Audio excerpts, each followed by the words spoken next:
La nuit est tombée sur Montréal, quel calme apaisant, particulièrement après ces événements troublants qu'on a vécus la semaine dernière au collège Dawson.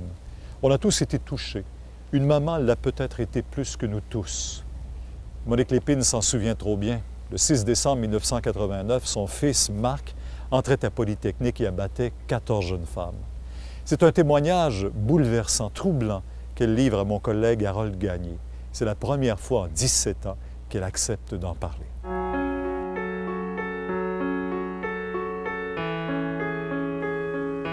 Alors, Madame Lépine, je vous remercie tout d'abord d'avoir accepté notre invitation. C'est mon plaisir, M. Gagné. Dites-moi, comment vous avez vécu les événements de la fusillade du collège Dawson? C'est certain que quand j'ai vu les événements hier soir, je ne pouvais pas faire autrement que de faire un parallèle avec les événements de Polytechnique, où j'avais été impliquée de près. Au début, je regardais et j'avais de la difficulté à cerner. J'étais sous l'état de choc, à vrai dire, un peu comme je l'ai déjà été il y a 17 ans. Et à ce moment-là, j'avais des palpitations au cœur et puis je n'arrivais pas à me concentrer, alors je suis simplement allée me reposer.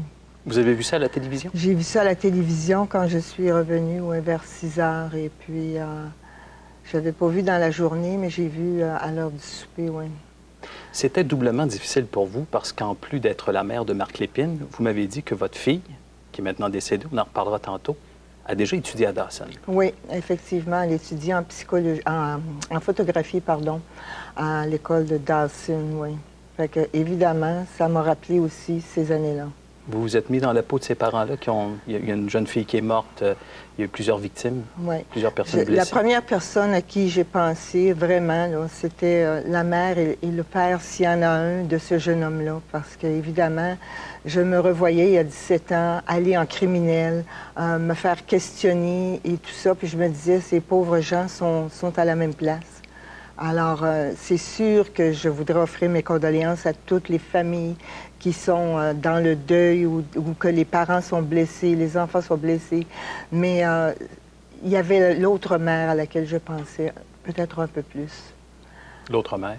La mère de ce jeune homme. Et vous pensiez à quoi? Mais je pensais à la souffrance qu'elle avait. Je pensais à la douleur qu'elle avait, mais elle ne peut pas s'afficher. En tout cas, je ne pense pas qu'elle puisse s'afficher comme ça publiquement. Parce que ce n'est pas une victime au sens de la loi. Elle est la mère d'un criminel.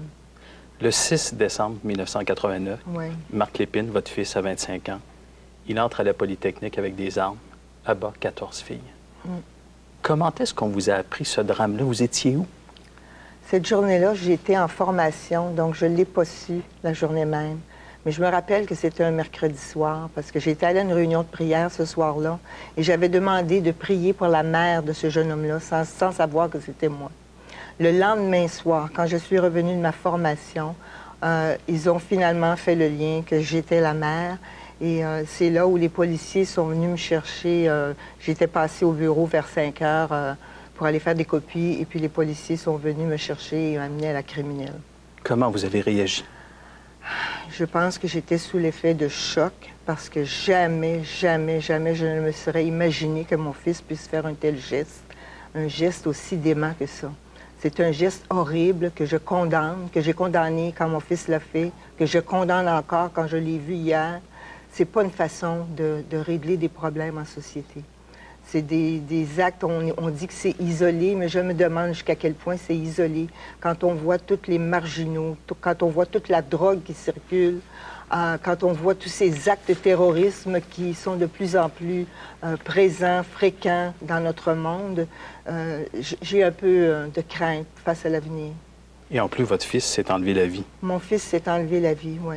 On dit que pour une mère, pour un père, la chose la plus tragique au monde, c'est de perdre son enfant. Mais perdre son enfant dans ces conditions-là, qu'est-ce que ça fait intérieurement à une mère? Je pense qu'au moment où ça s'est passé, j'étais encore en état de choc et je ne pouvais pas nécessairement réfléchir autant. J'avais encore une fille et pour moi, je pensais à préserver ma fille. Elle avait quel âge à cette époque? Elle avait... Elle avait à peu près 22 ans, mais elle avait aussi ses propres difficultés. Et puis, je voulais que ma fille s'en sorte. Et puis, pendant cette période-là, j'ai mis beaucoup d'attention sur ma fille. Je ne pouvais pas vivre mon deuil parce que mon deuil était public. Alors, j'étais pas capable de vivre mon deuil parce qu'on me le rappelait continuellement à la télévision. Et j'étais pas capable de le vivre. Je l'ai vécu après la mort de ma fille. Et qu'est-ce que vous avez fait à ce moment-là, en 1989? Parce que c'est la première entrevue que vous accordez en 17 ans. En 17 ans. Ça a été très, très long avant que vous parliez. Qu'est-ce que vous avez fait en 89? Vous êtes allé vous réfugier à un endroit? Vous vous êtes caché? Bien, c'est-à-dire que j'ai été pendant le premier mois, peut-être chez des gens à qui j'avais confiance. Mais par la suite, j'avais ma fille, j'avais mon loyer à payer. J'étais mère monoparentale, donc je devais payer mon loyer. Et pour moi, je suis retournée travailler. Je travaillais dans le monde de la santé, un milieu de compassion. Les gens m'ont accueillie avec joie quand je suis retournée au travail. Et j'ai quand même pu continuer ma carrière professionnelle. Mais à ce moment-là, toute mon énergie passait pour mes 7 heures ou 8 heures de travail. Alors, qu'est-ce que je faisais? C'est que je me ressourçais en Dieu parce que pour moi, ma foi était importante. J'étais croyante, je le suis toujours. C'est ce qui vous a sauvé. Et pour moi, c'est en Dieu que je me réfugiais. J'étais pas capable de m'ouvrir à d'autres personnes, j'étais trop blessée. Il fallait que je pleure, il fallait que j'exprime mon angoisse, ma crainte, ma honte, ma culpabilité, ma colère. Aviez-vous peur que des journalistes vous questionnent, vous retrouvent, Je les redoutais, je les évitais surtout. Je me cachais des journalistes. Je trouvais qu'ils étaient trop indiscrets. J'ai accepté aujourd'hui avec vous parce que vous avez su respecter dans la dernière année mes refus. Et aujourd'hui, si j'ai accepté, c'est que j'ai senti qu'avec vous, je pourrais être en confiance, que vous donneriez l'heure juste sur ce que j'allais prononcer aujourd'hui. On a toujours tenté de comprendre qu'est-ce que Marc Lépine a fait. Il y a eu de nombreuses études, des psychologues, des psychiatres. Ouais. J'ai lu que ça a été un enfant qui a été battu par son père. Vous êtes séparé de son père depuis de nombreuses années. Oui. Est-ce que c'est vrai qu'il était battu vraiment là, férocement? Mon fils avait 5 ans et ma fille 3 ans quand j'ai décidé de quitter cet homme-là. C'était un homme violent. Il était violent envers moi, d'une façon qui était verbale et physique. Et quand il a frappé mon fils en plein visage, il y a eu des marques pendant plus d'une semaine dans son visage. Donc, il avait frappé très fort pour un événement, un acte qui n'était pas, qui ne nécessitait pas un tel traitement. Est-ce qu'il le battait souvent? Non, à vrai dire, c'est peut-être la seule fois où je l'ai vu frapper mon fils, mais c'était une fois de trop. Et vous empêchez de le consoler? Ça, depuis que les enfants étaient tout jeunes, il avait cette mentalité qu'il ne fallait pas gâter les enfants. Alors, dès qu'on prenait notre enfant pour le consoler, pour lui, c'était perçu comme étant quelque chose où on gâterait l'enfant. Et il m'empêchait, oui, il m'empêchait de consoler mes enfants. Il y en a certains qui ont fait le lien entre cette violence vis-à-vis de votre fils, par votre ex-conjoint, et le fait qu'il ait commis cet acte-là à Polytechnique. Pensez-vous qu'il y a un lien? Vous savez, le petit gars, il avait des gènes des deux côtés. Maintenant, il a vécu avec des femmes toute sa vie. Sûrement qu'il y a un lien, mais je ne pourrais pas vous préciser lequel. Puis quand c'est arrivé, il ne demeurait plus chez vous. Il avait 25 ans, il avait son appartement depuis déjà quelques années? Oui, ça faisait au moins 7 ans qu'il habitait seul. Quand il a eu ses 18 ans, il a préféré aller vivre... il vivait seul ou avec des copains de cégep. Alors, mais je le voyais quand même assez souvent. Et est-ce que vous l'avez vu dans les jours précédents à la tuerie de Polytechnique? Oui, c'est arrivé un mercredi. Il était venu me voir le samedi précédent. Comment il était? Bien, c'est ça. Il était venu m'apporter un cadeau. Puis je ne comprenais pas trop comment il agissait cette fois-là. Il me semblait peut-être nerveux par rapport à ce qu'il était habituellement. Et ce soir-là, il m'avait donné un cadeau pour mon anniversaire qui est à la fin décembre. Alors, je me disais, mais pourquoi t'attends pas? Alors, mais ces choses-là, c'est après qu'on réalise qu'il se passait quelque chose. J'ai pas su le percevoir au moment précis. Rien ne permettait de penser qu'il aurait pu commettre cet acte-là? Jamais pensé. Puis même les gens autour de lui, non. Personne n'aurait pensé qu'il était très secret, très introverti. Dans la tuerie du collège Dawson, il y a des personnes qui ont blâmé les parents du tueur. Oui. Il y en a plusieurs qui vous ont certainement blâmé. Oui, vous répondez quoi à ces gens-là? Moi, je ne suis pas responsable de ce que les gens pensent. Les gens peuvent penser ce qu'ils veulent. Moi, je sais qui je suis et ce que j'ai fait pour mes enfants. Mes enfants, je les aime malgré tout. Je garde quand même les 20...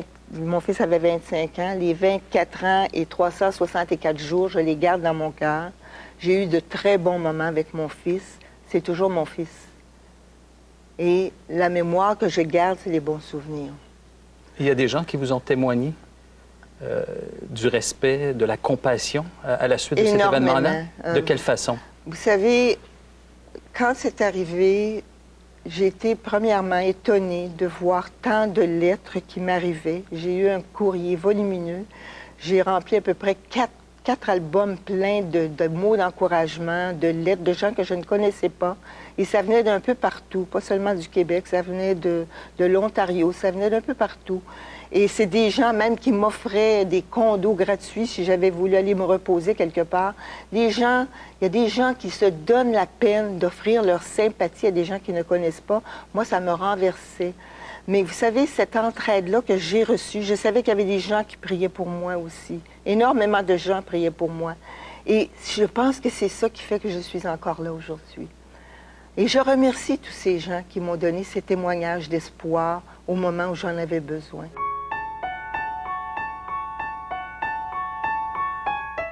Vous avez vécu des périodes très difficiles parce qu'en plus de perdre Marc, oui. Vous avez perdu votre fille en 1996 à la suite d'une overdose. Oui. Est-ce qu'elle a été marquée par la tuerie de Polytechnique? Elle a été marquée parce que ma fille portait le nom de son père. Et évidemment, quand elle allait au cégep, les gens ne l'associaient pas avec Marc, mais elle, on parlait dans les cours, on parlait de cet événement-là, on parlait de Marc. Et elle était témoin de toutes ces choses qu'on disait sur son frère. Elle n'avait pas les mêmes valeurs que moi, peut-être pour être ancrée dans une foi en Dieu qui aurait pu peut-être l'aider. Mais elle a eu quand même ses chances pour s'en sortir. Mais ma fille est influençable et je pense que c'est la drogue qui l'a emportée. Elle vous racontait des fois qu'elle n'a pas pu passer par-dessus ça, oui, parce que j'ai moi-même dû défrayer des sommes assez extravagantes là, pour payer des thérapies. Parce que je savais qu'elle avait un problème à la fin. Et oui, effectivement, je l'avais envoyée. J'ai tenté par tous les moyens de l'aider. Mais vous savez, les choix, quand on est adulte, ça nous appartient. On a le choix de vivre, on a le choix de mourir. Mais vous, vous n'avez pas suivi de thérapie? Vous n'avez pas été dépressive à la suite de ça? Moi, j'avais déjà, parce qu'à ce moment-là, au moment où c'est arrivé pour Marc, j'avais déjà entrepris une démarche parce que les deux enfants étaient partis de la maison. Et je voulais réapprendre à vivre seule. Et j'avais déjà commencé à voir une psychologue depuis le mois de peut-être mars, avant que ça arrive. C'est arrivé au mois de décembre. Donc, j'avais déjà un lien de confiance avec une psychologue. Et quand c'est arrivé, c'était la première qui est venue. Et tout ce que j'ai fait, c'est m'appuyer sur son épaule. On n'avait même pas besoin de parler. Elle comprenait ma souffrance. Avez-vous voulu mourir à un moment donné? Avez-vous pensé à mourir? Oui, j'ai pensé à mourir. Mourir de chagrin. Vous savez, on peut mourir de chagrin. Moi, quand ma fille est décédée, j'étais en miettes. J'étais comme un morceau un vase brisé, vraiment, en mille miettes. Et j'apprenais à vivre au jour le jour, et 24 heures à la fois. Le matin, je me ressourçais dans la parole de Dieu pour pouvoir avoir l'essentiel pour vivre ma journée. À un moment donné, j'étais tellement épuisée, fatiguée, je me sentais mourir physiquement. Et ma tête, j'arrivais plus à la tenir droite. Et j'avais une compagne qui était à côté de moi. J'ai dit, là, je me suis appuyée sur elle. J'ai dit, laisse-moi tomber. Si je tombe par terre, laisse-moi là. Ne me ramassez pas. Je ne veux pas de réanimation cardio-respiratoire. Et à ce moment-là, il s'est passé quand même un événement assez spécial. Mon cœur s'est mis à battre d'une façon démesurée. Et c'est comme si j'entendais Dieu me dire, mais qui fait battre ton cœur? Qui te donne la vie? Et à ce moment-là, j'ai réalisé que j'avais un choix à faire. J'avais le choix de mourir ou le choix de vivre. Et c'était en 2001, ça. Et j'ai décidé à ce moment-là, oui, Seigneur, je vais vivre pour toi, mais si je vis, je veux que ma vie soit utile à d'autres femmes qui sont brisées par les événements de la vie. Et depuis ce temps-là, toutes les portes s'ouvrent pour que je puisse aider d'autres femmes. Qu'est-ce que vous faites le 6 décembre? À chaque année, on rappelle Polytechnique. Ouais. Est-ce que vous fuyez? Est-ce que vous écoutez? J'ai fui pendant de nombreuses années. J'ai arrêté d'acheter les journaux pendant de nombreuses années. Je trouvais qu'il y avait relaté des événements que je trouvais faux. Et puis, en tout cas, j'ai eu comme une propre guerre contre le journalisme et les journaux. Ça vous tentait pas de leur dire la vérité? Pas à ce moment-là. J'avais besoin de guérison à l'intérieur de moi. Parce que pour pouvoir parler à quelqu'un, il faut que tu aies recouvré une certaine sérénité en toi pour être capable d'être crédible auprès de certaines personnes que tu vis, à qui tu veux venir en aide. Et chaque 6 décembre, qu'est-ce que ça vous fait maintenant intérieurement? Je le regarde toujours, je me détache des événements. C'est comme si je me détache. Je les vois, les événements. Je sais qu'ils me sont rattachés. J'aime pas les entendre. Mais c'est comme si émotivement, je me détachais de ces événements-là. Est-ce qu'on aurait pu empêcher la tuerie de Polytechnique? Est-ce que vous auriez pu empêcher votre fils Marc de tuer 14 filles? S'il avait pu verbaliser ses douleurs, sa souffrance, oui. Probablement que j'aurais pu le diriger vers une thérapeute ou vers un thérapeute qui aurait peut-être pu l'aider. Le petit gars, il avait des problèmes, c'est clair. Maintenant, comme je vous dis, c'était quelqu'un de réservé, de caché. Il ne parlait pas de ses problèmes. Mais... Ça peut avoir été la même chose dans le cas du Collège Dawson, même s'il y en a qui condamnent les parents, même si le jeune avait un site Internet. Est-ce que vous... Bien, moi, je mettrais les jeunes en garde sur les choix qu'ils font. Hein? Nos choix qu'on fait quand on est jeune, les choix qu'on fait... Mon mariage, c'est un mauvais choix pour moi. Les choix qu'on fait ont des conséquences. Et puis, si j'avais mieux su dans ce temps-là, peut-être que j'aurais regardé ce qu'ils regardaient à la télévision ou ce qu'ils regardaient à l'Internet. Mais il se trouve qu'à l'âge que je suis rendue, l'Internet, le courriel, les ordinateurs, c'était pas notre médium à nous. Mais pourquoi il en voulait aux femmes? Il vous en a jamais parlé? Je me suis souvent posé la question, mais vous savez, on peut se poser des questions, mais on n'a pas de réponse. Hein? Je me suis posé la question si c'était pas dirigé contre moi à un certain moment donné. Peut-être que moi, au regard de certaines personnes, j'aurais pu passer pour une féministe. Je gagnais ma vie. Je faisais un travail rémunérateur. Vous pensez qu'il aurait pu vous en vouloir? Mais je ne peux pas vous le dire. Je n'étais pas dans sa tête. On le saura jamais. J'ai su, à un moment donné, j'ai pensé cette question-là. Madame Lépine, avez-vous reparlé aux membres, aux familles des victimes de Polytechnique depuis que ça s'est produit? Non, je n'ai pas parlé, je n'ai pas eu de contact avec les familles. Est-ce que vous aimeriez ça le faire? Allez-vous le faire un jour? Ce que je pourrais dire aujourd'hui, c'est que je leur demande pardon au nom de mon fils, que j'ai toujours prié pour elle. Si vraiment les parents des victimes voulaient me rencontrer, je pense qu'à ce stade-ci de ma vie, je pourrais être en mesure de faire face à cette situation. Et qu'est-ce que vous dites aux gens, aux familles des victimes de Dawson? Aux victimes de Dawson, chacun a son moyen pour ventiler. Moi, mon moyen à moi, c'était de me confier en Dieu, de prier.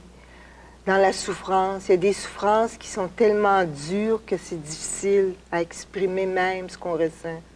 Pour moi, ma souffrance, c'est avec mon Dieu que je l'ai exprimée. Pour ceux qui veulent voir des gens, c'est pas mauvais de voir des gens, de parler de ces événements-là, mais je pense qu'il faut le faire avec des gens en qui on a confiance, des gens qui vont nous donner des messages de vie, des messages d'espoir, des gens qui vont nous amener à dépasser l'événement pour pouvoir continuer à vivre. Ce que je voudrais dire, c'est qu'il y a toujours une seconde chance. Quelles que soient les preuves que l'on vit dans notre existence, on a droit à une seconde chance. Madame Lépine, est-ce que vous allez vous recueillir sur la tombe de votre fils de temps en temps? J'y suis allée quelques fois, mais rarement. Et vous lui dites quoi? Moi, je le vois, mon fils est dans mon cœur. Mon fils, il est mort. Je ne peux rien faire pour lui. Mais si vous croyez en Dieu, vous croyez qu'il est à quelque part? Oui, mais les morts sont morts. Moi, j'aime mieux travailler sur les vivants. Mon fils, je le verrai peut-être un jour. C'est mon espoir. Mais je ne peux pas vous dire. C'est quelque chose entre chaque individu et son Dieu. Est-ce que vous lui avez pardonné? Oui. J'ai écrit des lettres posthumes à mes enfants. J'ai pardonné à mes enfants et je leur ai avoué que je les aimais. Même si je leur avais déjà dit de leur vivant, je leur ai dit que je les aimais. Maintenant, c'est du passé. Et pour moi, les souvenirs, comme je vous dis, les souvenirs que je garde, j'essaie de garder les bons souvenirs et ils sont tous présents dans mon cœur. Craignez-vous que ça se reproduise encore? Ces événements-là. Des événements semblables. Quand on regarde comment la société se comporte, quand on regarde la drogue, les malheurs que fait la drogue, les malheurs que font ces armes à feu, les malheurs que font l'alcoolisme, l'influence, il y a tellement de gangs aujourd'hui, le terrorisme, les gens sont effrayés. Alors, c'est sûr que moi, je n'entrevois pas nécessairement la paix comme on la veut pour l'avenir sur cette terre. Mais la paix reviendra quand même un jour. Madame Lépine, je sais que vous aidez d'autres femmes dans des groupes communautaires. Oui. C'est quoi votre espoir maintenant? Moi, c'est de vivre et d'aider une personne à la fois, lui donner le meilleur de moi-même. Si elle veut venir vers moi pour être aidée, je vais lui donner ce que je peux, lui parler de mon expérience et l'aider, elle, à aller plus loin dans sa propre vie. Moi, je suis pour le dépassement de la personne. Je suis pour l'encouragement des gens. Je suis pour les paroles qui apportent la vie, pas la mort. Et si vous aviez pu arrêter Marc Lépine avant qu'il commette son geste, tout en sachant qu'il aurait pu le commettre, qu'est-ce que vous lui auriez dit? Qu'est-ce que vous auriez pu lui dire? Je ne peux pas dire des choses comme ça. Je ne sais vraiment pas ce que je lui aurais dit. Mais c'est certain que quand des gens me disent qu'ils veulent se suicider, je leur dis toujours que ce n'est pas la bonne solution.